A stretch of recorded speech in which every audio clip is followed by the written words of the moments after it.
Once again, welcome to the wonderful Manhwa Recap channel. Friends, before starting, I would like to tell you that the second season has started, which everyone was waiting for, as everyone loved it very much and it became very popular. And from now on, all the chapters of this story will be uploaded on this channel. The name of that story is Max Level 100th Regression. So let's start Season 2, Chapter 43. Social media was flooded with the news. The 1.8 billion people who had gone to the other world decreased to just 90 million in 3 months.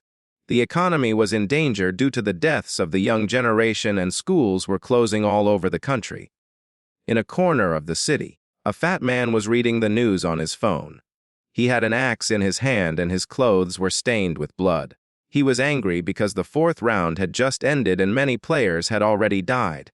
He felt as if he had lost. According to breaking news, after the 4th round, the number of players killed by other players had suddenly increased. Thousands of security cameras were destroyed, and the city was now completely lawless. At night, players united and formed an online community against the government, raising concerns among citizens. The fat man smiled because he knew that if other players were in his place, they would do the same. He picked up his phone, put it in his pocket, stood up and said, "What's wrong with doing what you want to do before you die? You can do whatever you want to do, so people shouldn't be so pressured by rules and restrictions." Then, in anger, he picked up his axe and slammed it into the ground, causing the ground to shatter into pieces. The anger he had suppressed burst out because now no one could stop him. With a cocky smile, he declared himself superior to all the other players. He had already killed everyone in the room. The room filled up with corpses, and the fat man started laughing. Who should I kill now? He asked himself. He was a little nervous but also happy, as this was the first time he had killed someone in real life. However, the feeling he was expecting was not what he felt.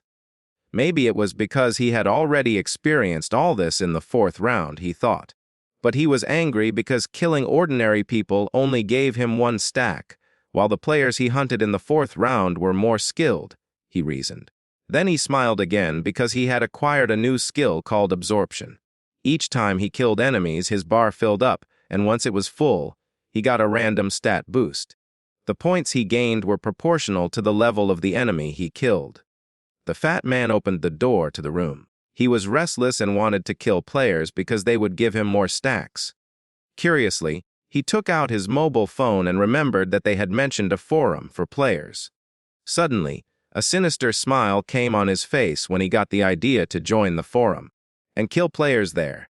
This way, he could earn even more stacks. He opened the forum. This was the country's first online forum created to help players and change the world. The PCW forum was conducting interviews for membership to ensure that only real players could become a part of this community. Before joining, the fat man had to fill in personal information, level, class, nickname, zone name, and round number. Only after filling this was he accepted for the interview. The fat man found all this very difficult because apart from giving information, he also had to give an interview. But he had no other option, so he filled the form. He was confident that no player would think that a player was killing other players. The next day, following the instructions, the fat man reached a place for the interview. According to the interviewer's message, he had to reach Welcome Cafe by noon, and he could wear whatever he wanted. He saw the signboard of the cafe, which said Welcome Cafe. But he started getting angry because the place was in the middle of the forest and no buses came here. He didn't think much and opened the door of the cafe. The thought came to his mind that if the interviewer turned out to be a fool, he would immediately attack and kill him. So he would kill him too. Inside, the cafe was more luxurious and sophisticated than he had expected. 2 people were sitting at a table and talking. One had green hair and the other was wearing a pink hood. They were the only customers in the cafe. On seeing the fat man, one of them stood up and asked, "Have you come for the PCW interview?" The fat man walked up to them and said, "Yes." The interviewer asked in a soft tone, "What is your last name?" The fat man replied, "Black Flame Dragon." They shook hands and the man introduced himself as the interviewer. The fat man began to sweat. He was about to ask in surprise when the interviewer asked, "Are you a player?" He laughed and then nodded yes. The interviewer introduced the player wearing a pink hoodie and told him his name was Little Cuckoo. He said that Black Flame Dragon and Little Cuckoo could become teammates, so he asked them to greet each other. The fat man greeted him and he responded, but the fat man was annoyed to see that such a weak-looking man was also a player. When they sat down, the fat man looked inside the cafe and commented that their business probably wasn't doing well because there were no customers or employees. The interviewer smiled confidently and replied that the place was isolated, so they had rented it for the interview. The fat man became curious and asked where the owner of the cafe was. The interviewer calmly replied that food was also served here and the owner was cooking in the kitchen. The fat man's curiosity increased and he started observing his surroundings even more carefully. He noticed that there was no camera anywhere in the cafe. The fat man started shifting impatiently in his seat and then finally asked, "So, when are we starting the interview?" The interviewer looked at him and replied in a calm voice, "We'll start in a little while. Another participant is coming." A few moments later, the sound of footsteps echoed in the room. A tall man entered in a sleek black suit, exuding calm confidence. His movements were measured, his expressions incomprehensible. The interviewer immediately straightened up and greeted him. "Welcome. May I know your name?" The man in the suit made eye contact with him and replied in a calm, steady voice, "Black Scythe." Here on the other side, online sitting had started and everyone had come online on their respective screens. First, browsing on his tablet, the man reported that another excellent player was Little Cuckoo, who always ranked 4th and 10th. Apart from these two players, there were 50 more players who were in the top 100 in their respective regions. Hearing this, the president's eyes lit up. He realized that he would now have to get busy conducting interviews. Then he drew attention to the 30-year-old who was fast asleep. Hearing the president's voice, he woke up startled and for a few seconds he did not understand where he was. The president became angry and asked, "Were you sleeping? What were you doing last night that you are so sleepy now?" He refused to listen to any excuses and directly ordered him to complete the 50 interviews by the next meeting. If he failed, someone else would take over his high-level candidate position. Still half asleep, Mary 30 promised to complete the task. Next, the president asked Lost Yak if he had contacted Black Scythe. Lost Yak took out his phone and calmly said that if that had happened, he would have informed him immediately. The president took a deep breath. For him, this was a big loss because if Black Scythe had joined, he would have directly got the executive position. Then he asked Yam-T if she could get reporters to write more articles. The president said that we would need more marketing to bring Black Scythe into our team. Yam-T replied with a smile, "If there is money, everything is possible." The president said confidently, "Don't worry about money. I will reward you properly for your hard work." Yam-T was happy to hear this and thanked the president.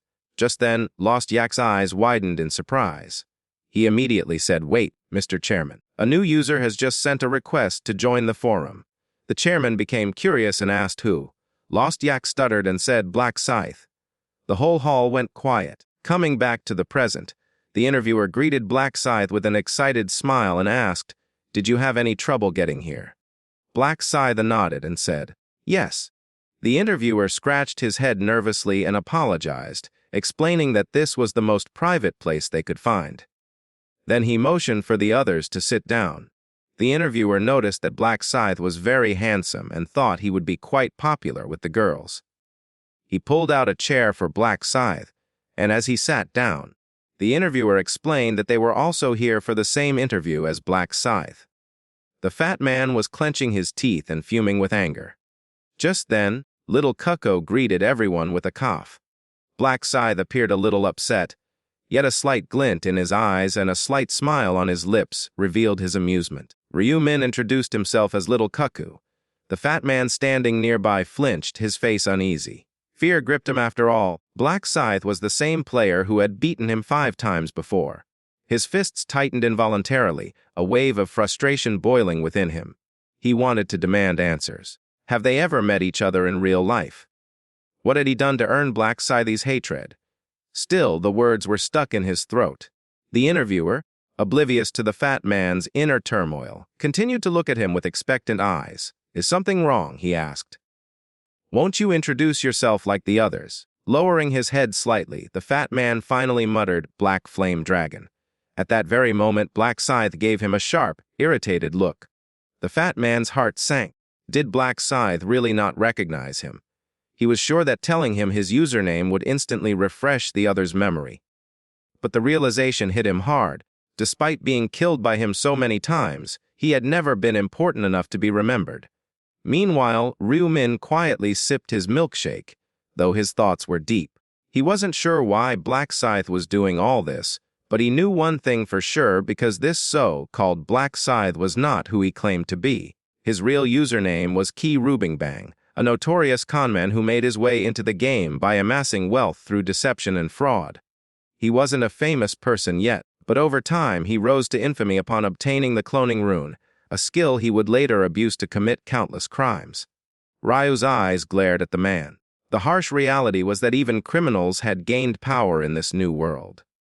But in a way, this was a good thing. It meant that it was easier to track them down. He had presented himself as a fund manager, but in reality he was nothing more than a fraudster. His real plan: to manipulate other players into lending him money using the name Black Scythe, only to disappear without a trace.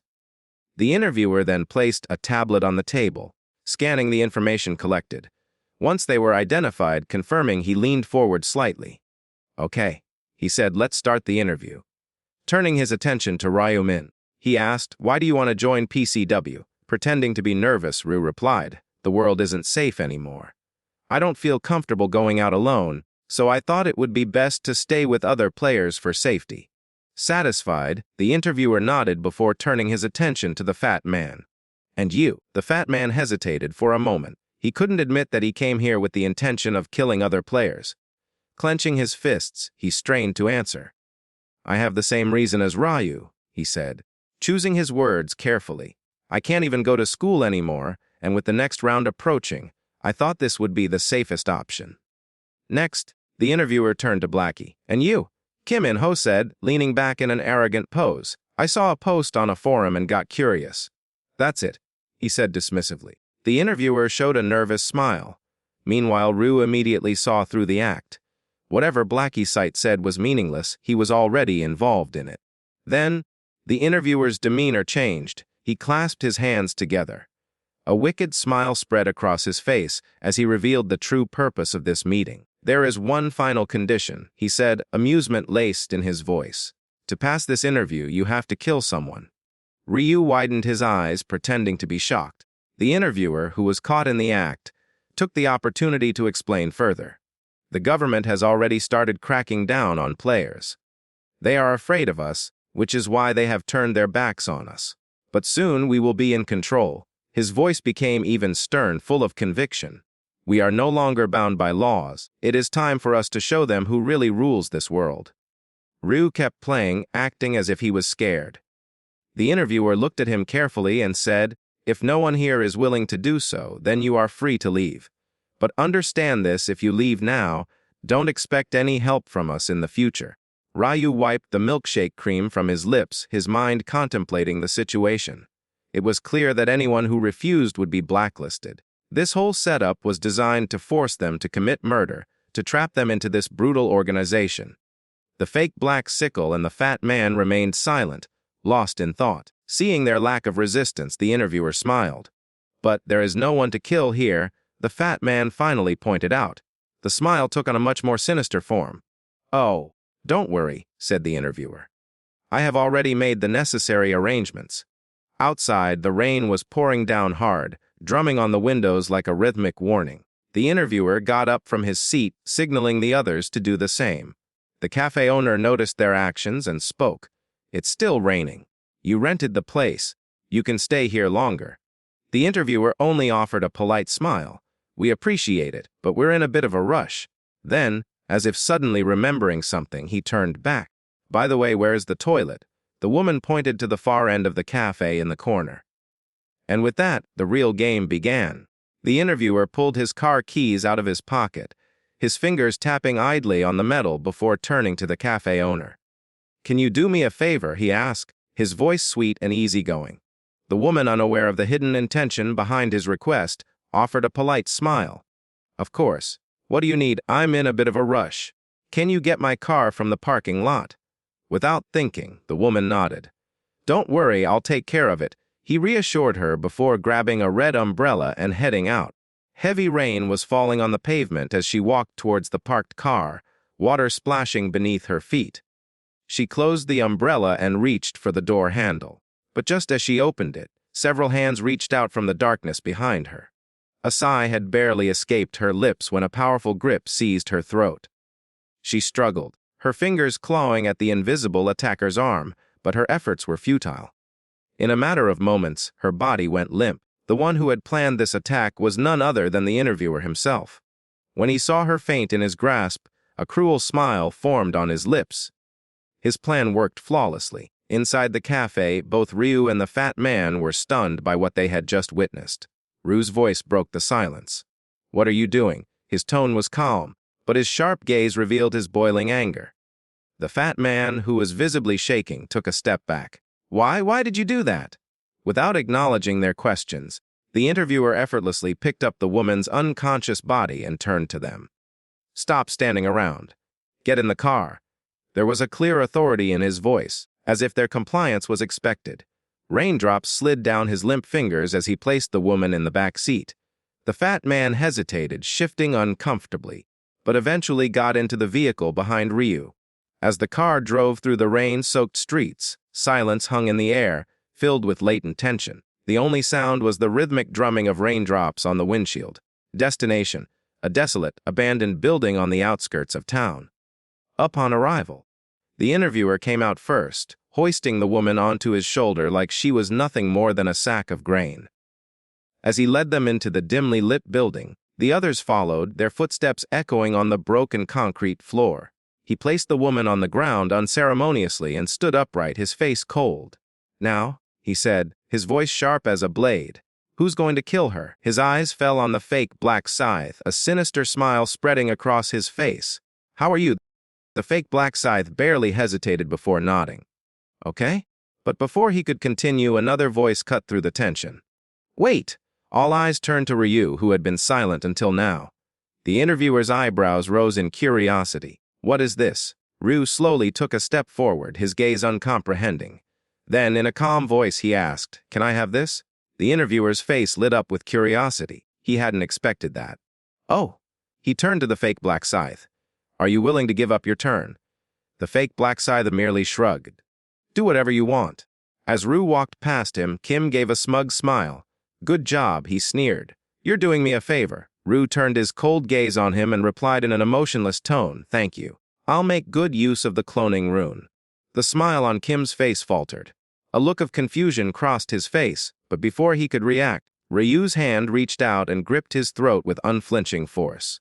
There was no warning, no hesitation. A terrible crack echoed through the empty building as Ryu twisted Kim's neck with brutal efficiency. His body fell to the ground, lifeless. The black flame dragon and the interviewer were frozen in place, their faces drained of color.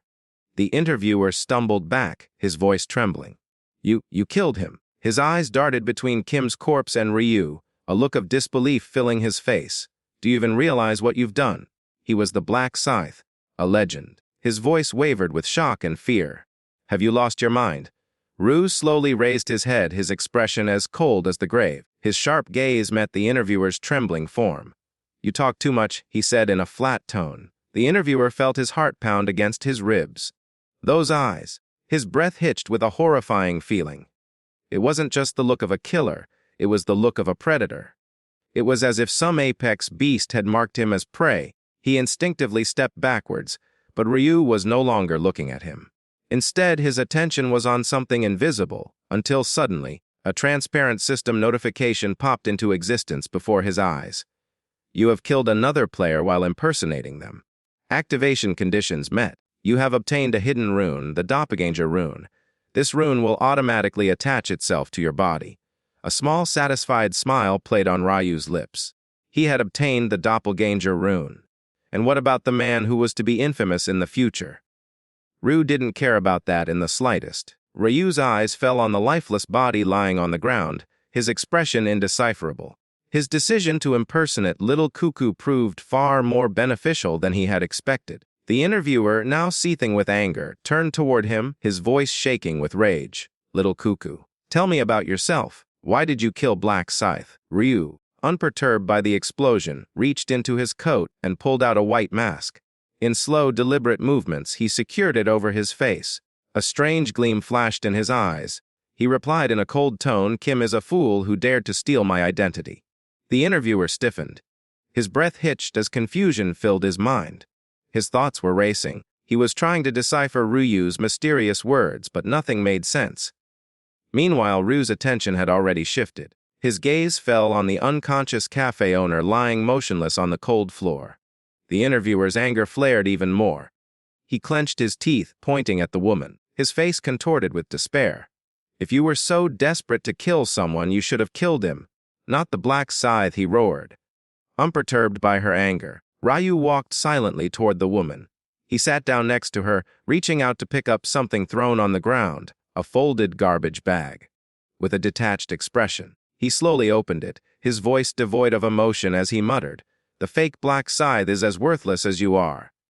The interviewer's anger boiled over. He heaved his chest up as he took a deep breath, his fists clenching until his knuckles turned white. His eyes burned with pure hatred.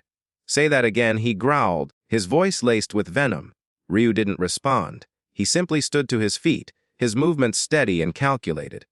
The interviewer, his patience broken, reached for his weapon. In an instant, a gleaming golden sword appeared in his fist, its glowing blade resonating with energy.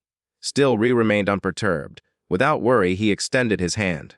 A dark, ominous energy began to swirl around him, his presence thick with an unnatural darkness. Slowly, the energy gathered, taking shape, his weapon emerging from the shadows. The interviewer's eyes remained fixed on him, and for a brief moment hesitation flashed across his face. Eyes locked on him, and for a brief moment, hesitation flashed across his face. His body tensed as a wave of uneasiness ran up his spine. Ryu calmly sheathed his weapon back into its sheath, his gaze still sharp and piercing.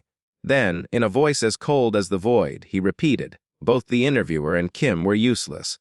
A chill ran down the interviewer's spine. He swallowed hard, his throat suddenly dry. But what really sent fear through his veins was the weapon Ryu used. His breath hitched, his pulse quickened. It wasn't a sword. It wasn't a dagger. It was a giant, dangerous sickle, something he had never seen in a player's hands before. Ryu rested the giant sickle on his shoulder, his piercing gaze fixed on the interviewer. He didn't say anything, but his silence itself was stifling. The interviewer's breath hitched as realization hit him like a lightning bolt. His mouth fell open in shock, his eyes wide with fear. And then everything made sense. There was only one player who used such a massive sickle as his main weapon. A shiver ran down his spine as he put everything together. Now, he understood why Ryu had said Kim was impersonating him. The weight of the truth settled in his stomach twisting in fear. Ryu's voice, cold as death, cut through the silence. "Now do you understand?" he asked, his words carrying an undeniable finality. "Now do you realize who the real Black Sickle is?" The interviewer stumbled, his legs almost giving out from under him. His chest was heaving up and down rapidly, as he was completely panicked. He had been playing with a demon all along, completely oblivious. Ryu's lips twisted into a faint, mocking smile. "I'm sorry," he said, bowing his head slightly. "I lied." The interviewer's hands began to shake violently. His grip on his sword loosened, and before he knew it, the weapon slipped from his fingers and fell to the floor. His knees buckled, and he fell to the ground in fear. His eyes filled with tears, and he began to beg wildly for his life. "Please have mercy. I didn't know. If I had understood before, I would never have understood." His desperate screams were cut short. Ryu's eyes remained emotionless, and he didn't say a single word. No, before the interviewer realized what was happening. His world turned upside down. A sharp pain, then nothing. His severed head continued to roll across the floor, rolling meaninglessly, until it stopped in a terrifying manner near Black Flame Dragon's feet. A deep chill ran down Black Flame Dragon's spine. His breath stopped as he looked at the severed head, its lifeless eyes still frozen in shock. This terrifying sight sent shivers throughout his body. He thought, "This is the real Black Sickle." Terror settled deep in his chest. He's on a completely different level. What terrified him even more was that he hadn't even seen Ryu make any movement. He had only seen the interviewer's head hit the ground, By then, the blow had already been struck. Ryu slowly raised his gaze, making eye contact with Black Flame Dragon. There was an icy finality in his voice. Now, there's just the two of us. Do you know what comes next? A sinister gleam flashed in his eyes. If you have anything left to say, now is the time. Your moment has come. The Black Flame Dragon forced himself to breathe. His instincts were screaming at him to beg for his life. But the memory of the interviewer's quick death stopped him. He knew pleading would be futile. Instead, he clenched his fists, pinching himself. I won't waste time begging, he declared, his voice full of confidence. Ryu smiled. Good. Then, as if amused, he said, really? The Black Flame Dragon hesitated, then took a steady breath. I want to ask you something before I die. Ryu tilted his head. Go ahead. The Black Flame Dragon's voice was steady but full of curiosity. Why did you hit me 5 times in the 4th round when we first met? I just want to know. Ryu's response was immediate and sharp, to keep you under control. The Black Flame Dragon blinked. To keep me under control, his brows furrowed. But why? Ryu's expression remained ambiguous. Because out of everyone there, you showed potential. I had to make sure you didn't interfere with my plans. Something loosened up in the Black Flame Dragon. He hadn't realized it before, but hearing that answer made him feel a strange sense of relief, like a weight had been lifted off his shoulders. So that's why. For a moment, he almost felt at peace. Came Ryu's voice, cutting through his thoughts. Any more questions? If I finish you off right now, will you have any regrets? The Black Flame Dragon hesitated. Fear gripped his throat, but he had already decided begging was useless. Instead, he swallowed his fear and mustered up the courage to ask one last thing. Why do you want to kill me, he asked. What have I done? Ryu's expression turned as cold as ice. Because you're trash, the Black Flame Dragon stiffened. Me? What have I done? Ryu's gaze darkened. Aren't you here to kill that woman? The Black Flame Dragon hesitated before answering. Yeah, but I haven't really done anything yet. A look of irritation appeared on Ryu's face. His voice turned shrill. You think that changes anything? Ryu's expression darkened, his voice cutting through the silence like a blade. You didn't do anything. You just stood and watched, like a useless bystander. Do you think that makes you innocent? Standing by silently while a crime is being committed is just as reprehensible as committing the crime. So you don't deserve to get away with this crime. The Black Flame Dragon clenched his fists, his lips tightening.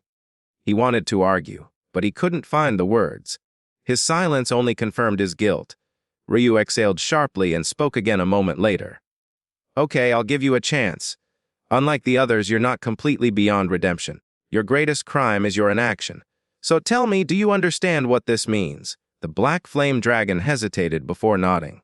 Yes, I understand. Ryu bowed his head slightly. Good. Then let's make a deal. If you want to get out of here alive, empty out everything you have. Right here, right now. For a moment, the Black Flame Dragon stared at him confused. But when he realized Ryu was completely serious, he quickly began removing items from his inventory. His survival mattered more to him than any treasure. Ryu's eyes fell on the growing pile of loot. His interest piqued. Not bad, he thought.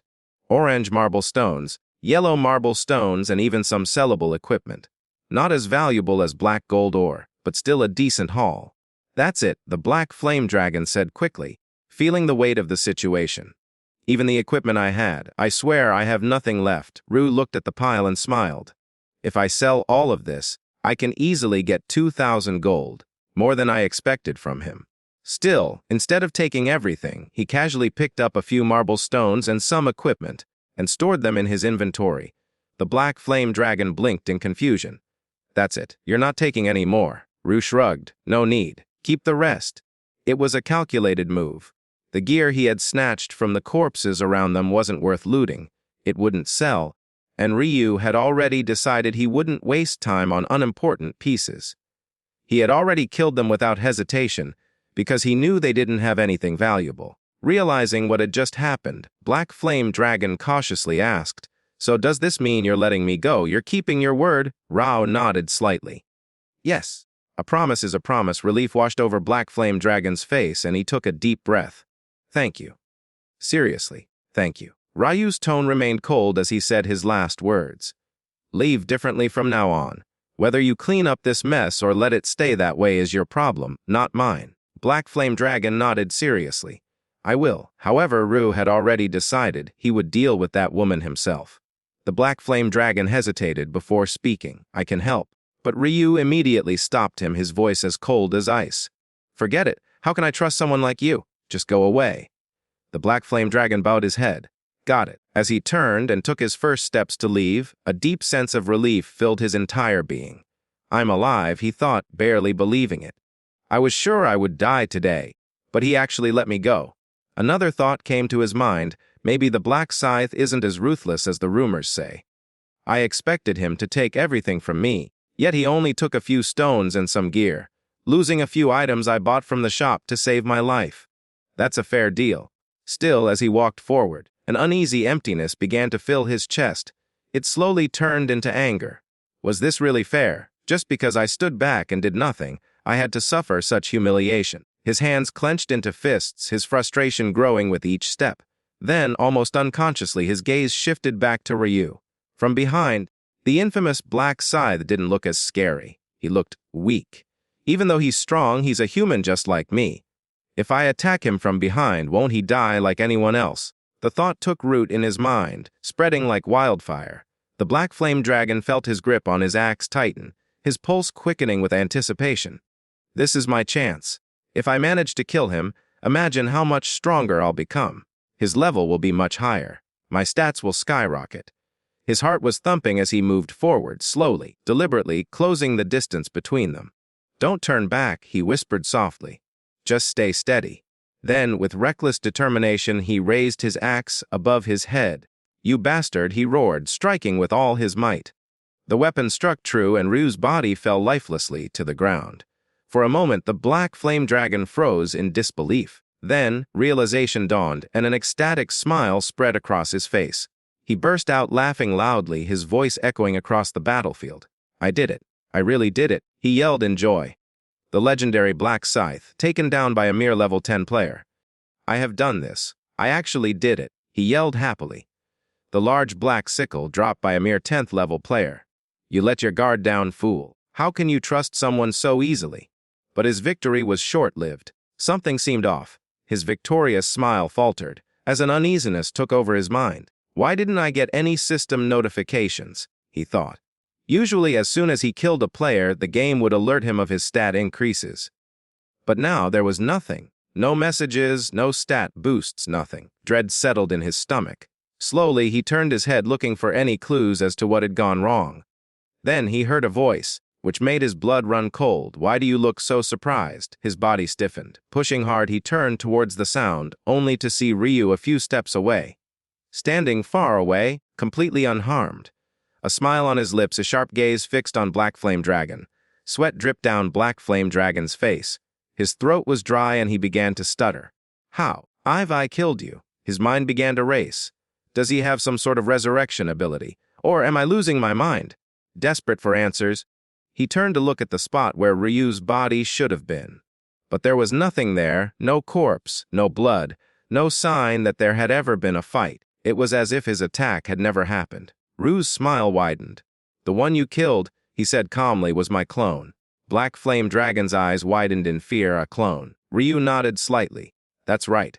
The doppelganger rune allows me to create an identical copy of myself. It can't fight, but it serves other purposes, and this little experiment has been far more valuable than I expected. The Black Flame Dragon's face contorted with anger. His fists were clenched, shaking. You betrayed me, he yelled, his voice thick with rage. The expression on Ryu's face darkened. His sharp eyes were fixed on the Black Flame Dragon.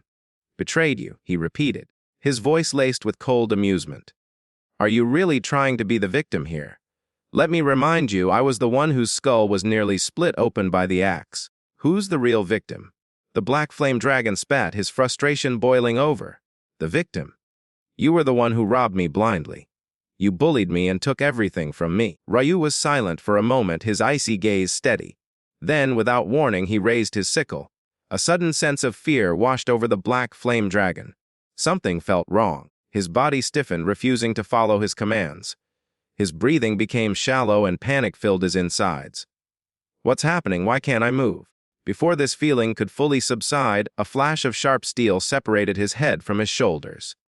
His decapitated body fell to the ground and his head rolled away, his wide, lifeless eyes still frozen in shock. Ryu exhaled calmly, inspecting the now quiet battlefield. There were no survivors except one. With a flick of his wrist, he activated the trace eraser. In a matter of seconds, the bloodstains and corpses disappeared without a trace. If an outsider stumbled across this place, he would never guess that a violent massacre had taken place just moments before. But one person knew the truth. Ryu turned his attention to the last remaining figure, a woman who lay motionless, her head hidden under a black bag, the only living witness to what had happened. He walked toward her with slow, deliberate steps. "I need your attention," he said, his voice steady. The woman didn't move. She remained absolutely still, her breathing barely audible. Ryu narrowed his eyes. "Stop pretending and sit down properly." At this, she hesitated, then reluctantly straightened her posture. Though the bag covered her face, he could feel her discomfort. In a soft, almost quivering voice, she asked, "How did you know I wasn't actually unconscious?" Ryu's lips curled up into a slight smile. "You thought it would be so easy to fool a player like me." The woman hesitated for a moment and then whispered, "I'm sorry."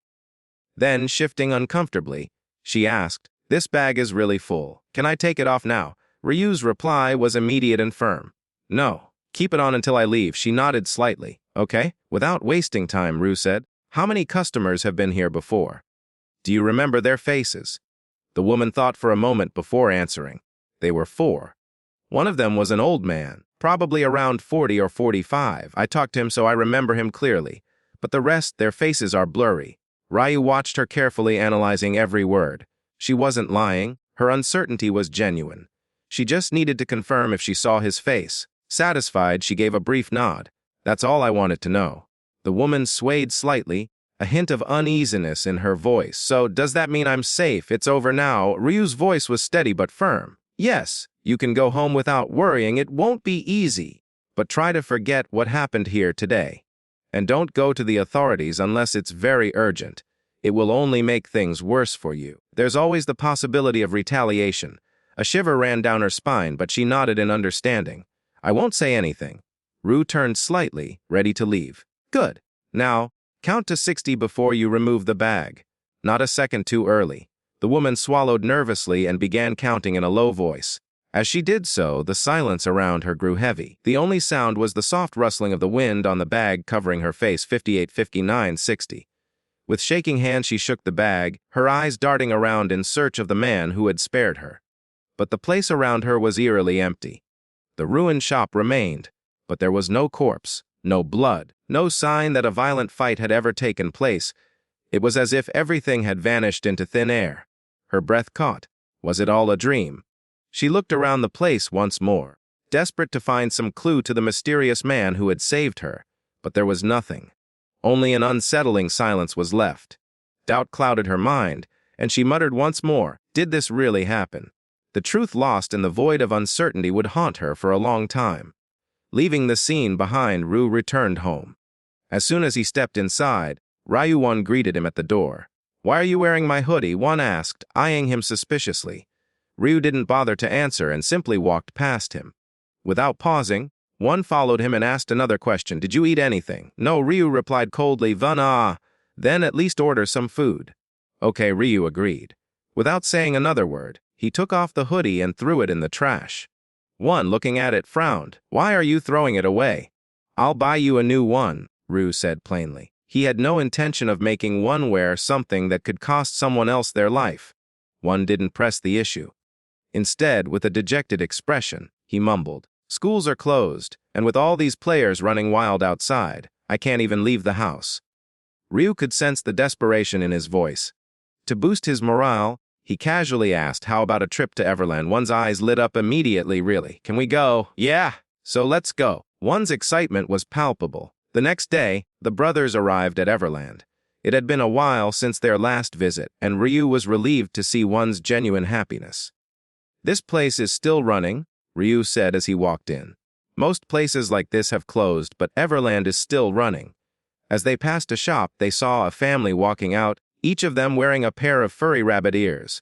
One's eyes lingered on them for a moment, then he said, "I want to try them on too." They chose panda ear headbands instead. The next moment, They were both standing there, looking unexpectedly cute with the accessories. Ryu snapped a few photos, capturing this rare light-hearted moment. From that moment on, one wanted to try everything. They rode roller coasters, explored various attractions, and even watched pandas play in their enclosure. Ryu was content to see his little brother having fun without a care in the world. However, the mood changed a bit when one suddenly went silent. His excitement faded, replaced by a sad expression. Tomorrow. His brother was supposed to be back at that game tomorrow. Noticing one's discomfort, Ryu reassured him, "Don't worry, I'll be fine. I'll probably sleep a little longer when I get back, but that's it. It's dangerous, yes, but I know how to deal with it." One nodded hesitantly, but the worry in his eyes didn't lessen. Seeing this, Ryu patted his head lightly. "Will we see the safari ride next, April 30, 11:50 a.m. Sitting in his room, Ryu-min waited, mentally preparing himself to go to the parallel world. His resolve was firm, his mind was sharp. Just then, a message notification popped up on his screen. Yuri-min. "It's already midnight, isn't it? I'm really nervous right now, but I think everything will go smoothly this time. Let's not stress about it and focus on doing our best. Come on, fighting. We'll see each other again, alive and victorious." A quiet laugh escaped Ryu-min's lips as he read her message. She's worried. That long message makes it clear. It wasn't surprising. After all, he had warned her in detail about the dangers of the 5th round. But she didn't need to worry. From this point on, he would be her shield. Starting from the 5th round, the zones were ready to merge, which meant he would finally meet Min Yuri. Even if it was just to take advantage of her buff, he had already decided to ensure her safety. "She's looking for the black sickle, but she doesn't know it's me," he smiled, checking the time once again. "Oh, what time is it? So, let's get started." As the clock struck midnight, Ryu-min's eyes slowly closed. In the blink of an eye, his consciousness faded. Darkness plunged him into the parallel world once again. As Ryu-min's eyes opened, he saw a familiar sight. A vast field of grass stretched out before him, reminiscent of the battlefield from the 1st round. One by one, figures appeared around him, avatars of the remaining players, summoned to the field just as before. For Ryu-min, this scene was nothing new. He had seen it happen many times. But for many others, it was different. There was tension in the air, and it wasn't just because of the round ahead. The crowd had thinned out considerably. "What? Is it really all of us?" Someone muttered. "There's no way. More players will arrive soon. Don't fool yourself. Last round, we had about 500 left. Now that I think about it, yes, the numbers seem about right. It's too quiet, something seems off." As whispers of uneasiness spread through the group, a familiar presence descended from above. Suddenly a figure appeared, a glowing creature with glowing wings, his smile full of amusement. "Welcome, humans. Congratulations on making it to the 5th round. Ki-hee-hee." The angels' voices were light, but not a single player showed any enthusiasm. Their expressions were serious, their gazes filled with silent contempt. Of course, none of them had any affection for these so-called divine beings. The angels were the ones responsible for throwing them into this merciless death game. "Hey, why such long faces? Cheer up, will you?" the angel said. "You all spent a lot of time last round, didn't you? Killing each other so enthusiastically, ki-hee." Her laughter echoed throughout the arena, adding to the quiet indignation of the players. "Ah, I get it. Not in the mood to joke around today," the angel said, feigning disappointment. "Okay, then I'll get serious." Her earlier mischievous expression faded and was replaced by a more businesslike demeanor. "Currently, we have 442 survivors. Originally, this round was supposed to start with 521, but it looks like we're behind by about 80.